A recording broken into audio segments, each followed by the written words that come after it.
اور اس باندی سے نکاح کرنا صحیح ہے، تو اس باندی کا نکاح صحیح ہے کہ جس باندی سے اس شخص نے اپنے عامر کا نکاح کر دیا جسے کسی عورت سے نکاح کرنے کا حکم دیا گیا۔ مسئلہ یہ بیان کیا ہے کہ اگر کسی شخص نے دوسرے شخص کو یہ حکم دیا کہ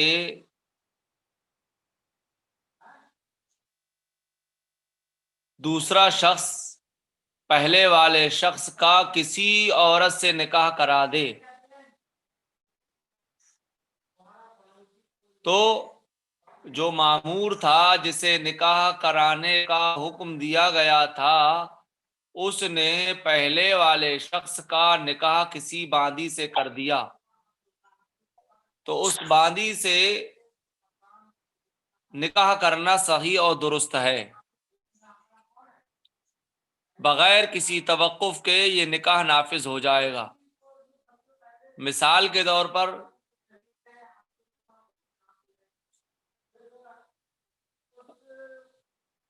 محمد حسن نے ذیشان کو اپنے نکاح کا وکیل بنایا اور محمد حسن نے ذیشان سے یہ کہا کہ ذیشان کسی بھی عورت سے میرا نکاح کر دو، تو اب ذیشان نے محمد حسن کا نکاح کسی باندی سے کر دیا،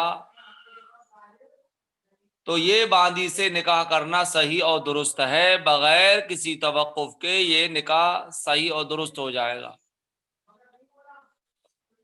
یہ مذہب امام اعظم ابو حنیفہ رضی اللہ تعالی عنہ ہے۔ صاحبین فرماتے ہیں کہ یہ نکاح نافذ نہیں ہوگا، بلکہ حکم دینے والے یعنی محمد حسن کی اجازت پر موقوف رہے گا۔ اگر محمد حسن نے اجازت دے دی تو نکاح ٹھیک ہے، اور اگر اجازت نہیں دی تو نکاح نافذ نہیں ہوگا۔ امام اعظم رضی اللہ تعالی عنہ یہ فرماتے ہیں کہ چونکہ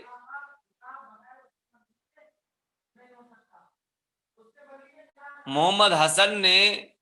جو نکاح کا وکیل بنایا ہے تو مطلقاً کہا کہ کسی عورت سے نکاح کر دے، تو مطلق کہا ہے اور مطلق اپنے اطلاق پر جاری ہوتا ہے، اور لفظ امرأہ میں آزاد اور باندی دونوں داخل ہیں، لہذا آزاد سے نکاح کرے گا تو بھی ہو جائے گا، اور اگر باندی سے نکاح کرے گا تو یہ بھی ہو جائے گا۔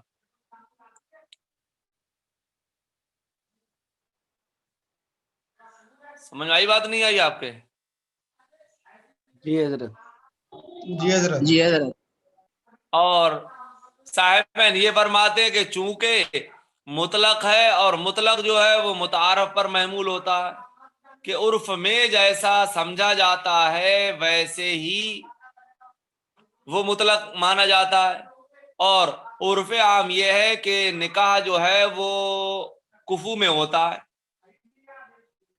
ہمسر میں ہوتا ہے، اور آزاد مرد کے مقابلے میں باندی جو ہے وہ آزاد مرد کی کفو نہیں ہے، لہذا اس نے غیر کفو میں نکاح کیا ہے، تو اب یہ محمد حسن کی یعنی عامر کی اجازت پر موقوف رہے گا۔ اگر محمد حسن نے اجازت دی تو نکاح ہوگا، ورنہ نہیں، جیسا کہ اس سے پہلے اسی سے متعلق اسی جیسے کئی مسئلے گزرے۔ دیکھیے ملائیے، وصحّ نکاح امۃ زوجہا، اور اس باندی کا نکاح صحیح ہے کہ جس سے نکاح کر دیا،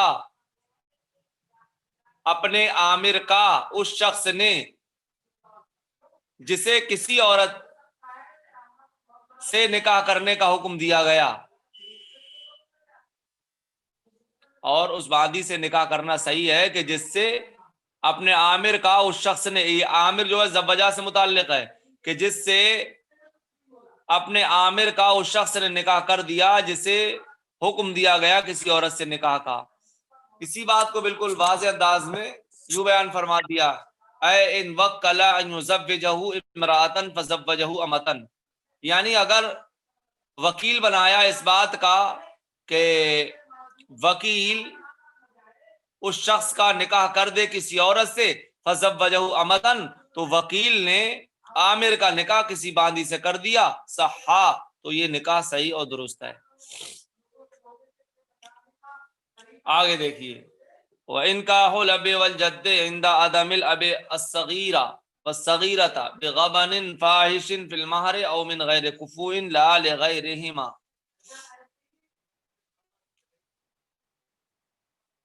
صورت مسئلہ یہ ہے کہ باپ نے اپنی صغیرہ بیٹی کا نکاح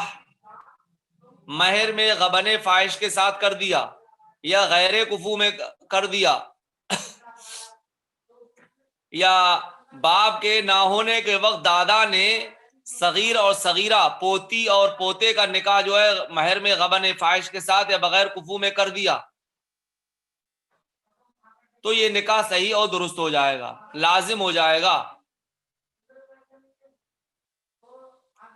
بالاتفاق۔ مہر میں غبن فاحش، غبن غین کے اور با کے دونوں کے فتح کے ساتھ بھی آتا ہے، اور صرف غین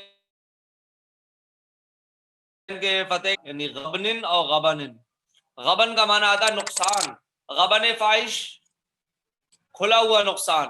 مہر میں کھلا ہوا نقصان یہ ہے کہ جیسے مثال کے طور پر باپ نے یا دادا نے باپ کے نہ ہونے کے وقت صغیرہ کا نکاح کیا مہر میں غبن فاحش، تو مہر میں غبن فاحش یہ ہوگا کہ صغیرہ کا مہر مثل جو ہو اس سے بہت زیادہ کمی کر دی۔ مثال کے طور پر اس صغیرہ کا مہر مثل جو ہے وہ 10,000 روپے ہے، اور دادا نے باپ کے نہ ہونے کے وقت یا باپ نے صغیرہ کا نکاح جو ہے وہ صرف اور صرف 2,000 میں ہی کر دیا، تو یہ مہر میں غبن فاحش ہے۔ یا صغیر کا نکاح کر دیا مہر میں غبن فاحش کے ساتھ، جیسے مثال کے طور پر اس جیسی عورت کا نکاح جو ہے وہ 2,000 روپے میں ہو جاتا تھا، اور اب ان کا مہر دادا نے یا باپ نے کر دیا 20,000 روپے، تو یہ کھلی ہوئی زیادتی ہے۔ تو اگر مہر میں غبن فاحش کے ساتھ یا غیر کفو میں باپ نے نکاح کر دیا صغیر اور صغیرہ کا، یا دادا نے باپ کے نہ ہونے کے وقت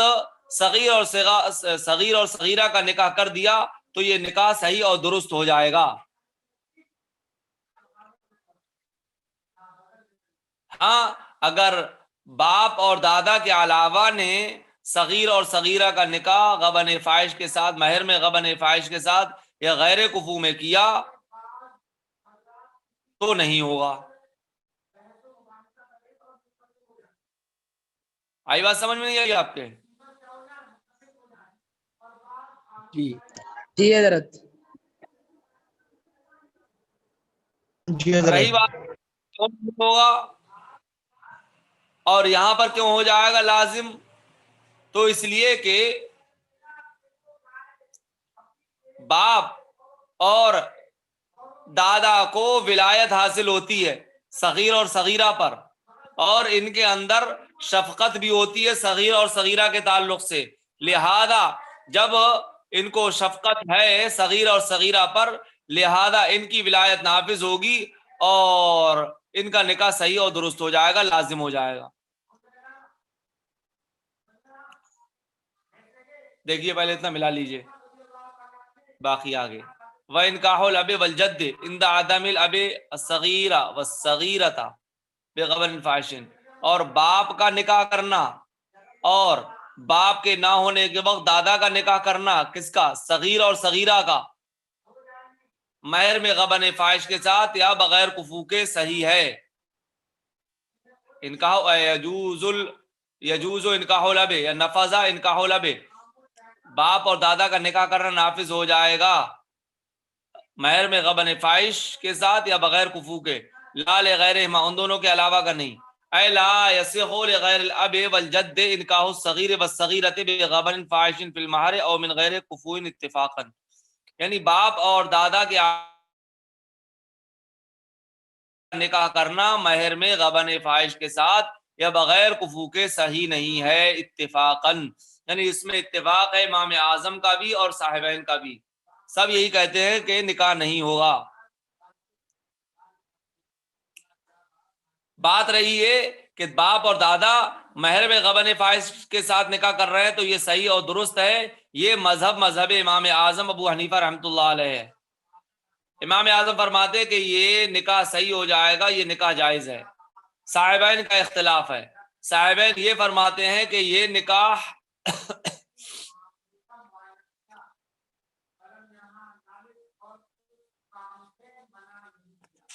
موقوف رہے گا اور بلوغت کے بعد انہیں نکاح کے فسخ کرنے کا حق رہے گا، لیکن امام اعظم یہ فرماتے ہیں کہ یہ نکاح لازم ہو جائے گا، انہیں حق فسخ حاصل نہیں رہے گا۔ صاحبین کی دلیل یہ ہے کہ صاحبین یہ فرماتے ہیں کہ چونکہ ولایت کا دار و مدار شفقت پر ہے اور غیر کفو میں نکاح کرنا یا مہر میں غبن فاحش کرنا یہ کہاں کی شفقت ہے؟ ارے باپ یا دادا صغیرہ کا مہر بہت زیادہ کم کر دے رہے ہیں، یا صغیر کا مہر بہت زیادہ، صغیرہ کا مہر جو ہے بہت کم کر دے رہے ہیں جو ان کا مہر مثل ہے اس سے، اور صغیر کا مہر جو ہے وہ مہر مثل سے بہت زیادہ کر دے رہے ہیں، تو یہ کہاں کی شفقت ہے؟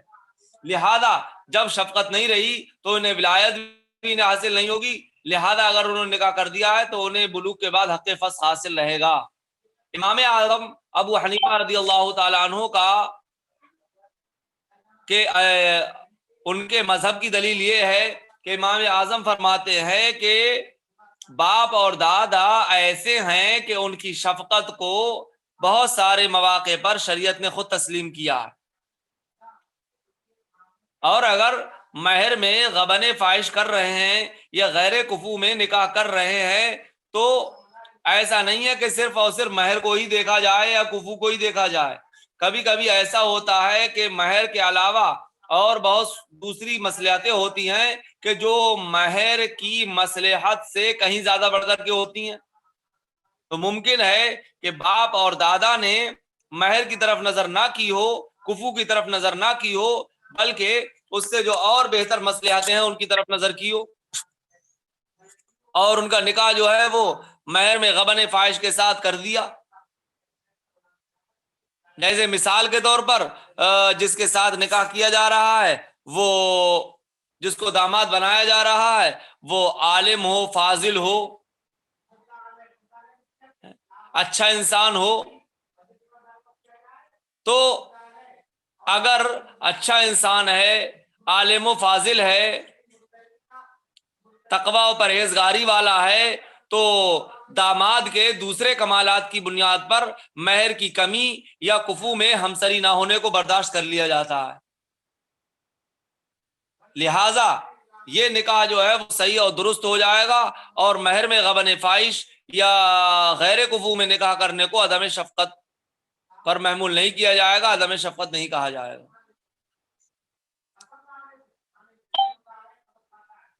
دیکھیے ملائیے، وجواز انکاحہما للاب والجد بالغبن الفاحش او من غیر کفو، اور باپ اور دادا کا ان دونوں کے نکاح کے جائز اور ان دونوں کے نکاح کا جائز ہونا نہیں بلکہ یوں ترجمہ، وجواز انکاحہما للاب والجد، اور باپ اور دادا کے لیے ان دونوں کے نکاح کرنے کا جواز غبن فاحش کے ساتھ یا بغیر کفو کے مذہب ابی حنیفہ، ابو حنیفہ رحمۃ اللہ علیہ کا مذہب ہے، جواز مبتدا ہے، مذہب ابی حنیفہ یہ خبر ہے اس کی، یعنی اور باپ اور دادا کے لیے ان دونوں کے نکاح کا جائز ہونا غبن فاحش کے ساتھ بغیر کفو کے مذہب ابو حنیفہ ہے، خلافا لہما صاحبین کا اختلاف ہے۔ اے لو فعل الاب اب الجد عند عدم الاب، یعنی اگر باپ نے یا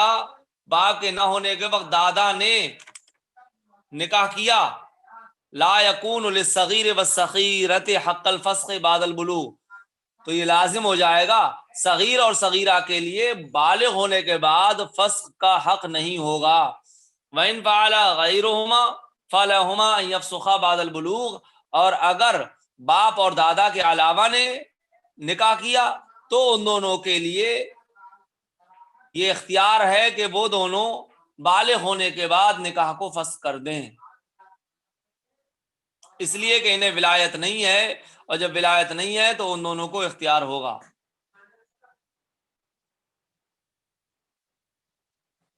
سمجھ میں آ گئی بات آپ کے؟ جی حضرت۔ جی حضرت۔ دیکھیے اور ایک متر رہ گیا، وَلَا نِكَاحُ وَاحِدَةٍ مِّنْ اثْنَتَيْنِ زَوَّجَهُمَا الْمَأْمُورُ بِوَاحِدَةٍ لِلْآمِرِ،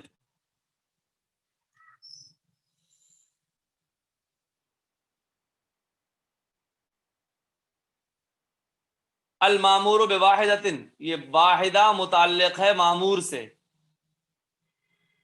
اور للآمر یہ متعلق ہے زوجہما سے۔ جب ترجمہ کریں تو اسی اعتبار سے کریں، صاف ترجمہ ہو جائے گا۔ مسئلہ یہ ہے کہ اگر کسی حکم دینے والے نے، امر کرنے والے نے دوسرے کو یہ حکم دیا کہ وہ اس کا نکاح کسی بھی عورت سے کر دے، وعلیکم السلام،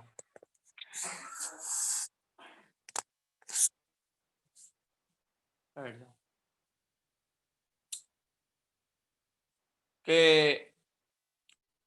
مثال کے طور پر زید نے بکر کو یہ حکم دیا کہ زید جو ہے،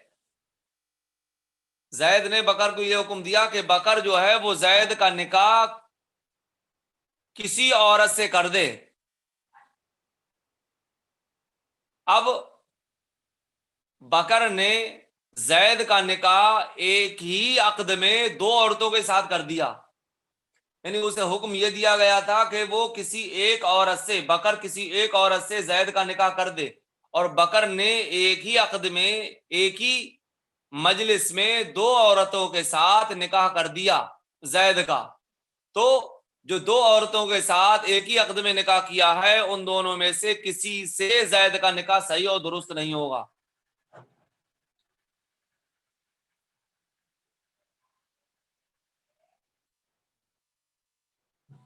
ہاں اگر بکر نے نکاح کیا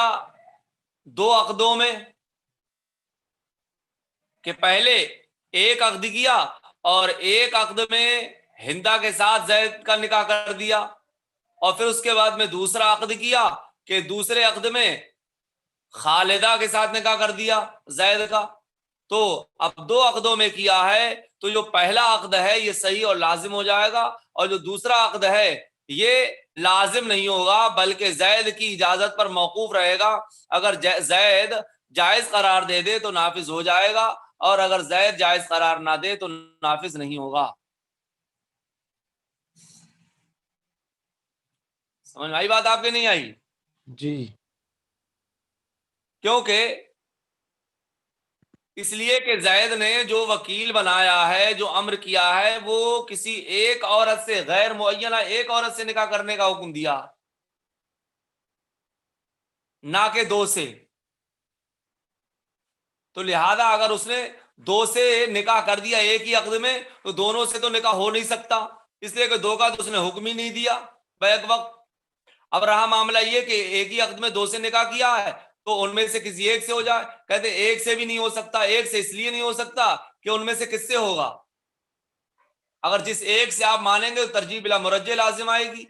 کہ اگر ہندا اور خالدہ دونوں کے ساتھ ایک ہی عقد میں نکاح کیا تو اگر ہندا کے ساتھ آپ صحیح مانیں گے تو یہاں ترجیح بلا مرجع لازم آئے گی کہ ہندا کے ساتھ ہی کیوں صحیح ہوا، یا خالدہ کے ساتھ مانیں گے تو خالدہ کے ساتھ ہی کیوں ہوا، تو دونوں سے ہو نہیں سکتا اور ایک سے بھی نہیں ہو سکتا، لہذا دونوں میں سے کسی سے بھی نکاح صحیح نہیں ہوگا۔ ہاں اگر اس نے 2 عقدوں میں نکاح کیا ہے تو جو پہلا عقد ہوا ہے وہ صحیح اور لازم ہو جائے گا، اور دوسرا عقد لازم نہیں ہوگا بلکہ اجازت زید پر موقوف رہے گا، اگر اجازت دے دے تو ٹھیک ہے ورنہ نہیں۔ دیکھ لیجیے، ملائیے، ولا نکاح واحدۃ من اثنتین زوجہما المامور بواحدۃ للآمر، اور 2 میں سے کسی سے نکاح یا 2 میں سے کسی کا نکاح صحیح نہیں ہوگا۔ زوجہما یہ صفت ہے، یوں ترجمہ کیجئے، اور ان 2 عورتوں میں سے کسی سے نکاح صحیح نہیں ہوگا جن سے مامور بواحدہ نے اپنے عامر کا، مامور بواحدہ نے عامر کا نکاح کر دیا۔ مامور بواحدہ یعنی وہ شخص جسے ایک عورت سے نکاح کرنے کا حکم دیا گیا تھا، تو جن دونوں سے مامور بواحدہ نے عامر کا نکاح کر دیا، اے امرا آخرا ان یزوجہ امرأۃ، یعنی عامر نے دوسرے کو حکم دیا یا کسی نے دوسرے کو حکم دیا کہ وہ اس کا نکاح کسی عورت سے کرا دے غیر معین سے۔ اگر معین کر دیا تو اگر ایک ہی عقد میں 2 سے نکاح کیا تو جو معین ہے اس سے ہو جائے گا۔ مثال کے طور پر زید نے کہا کہ تو میرا نکاح ہندا سے کر دے، اور زید نے بکر سے کہا کہ تو میرا نکاح ہندا سے کر دے، اور بکر نے ایک ہی عقد میں ہندا اور خالدہ سے نکاح کر دیا تو ہندا کا نکاح صحیح ہو جائے گا،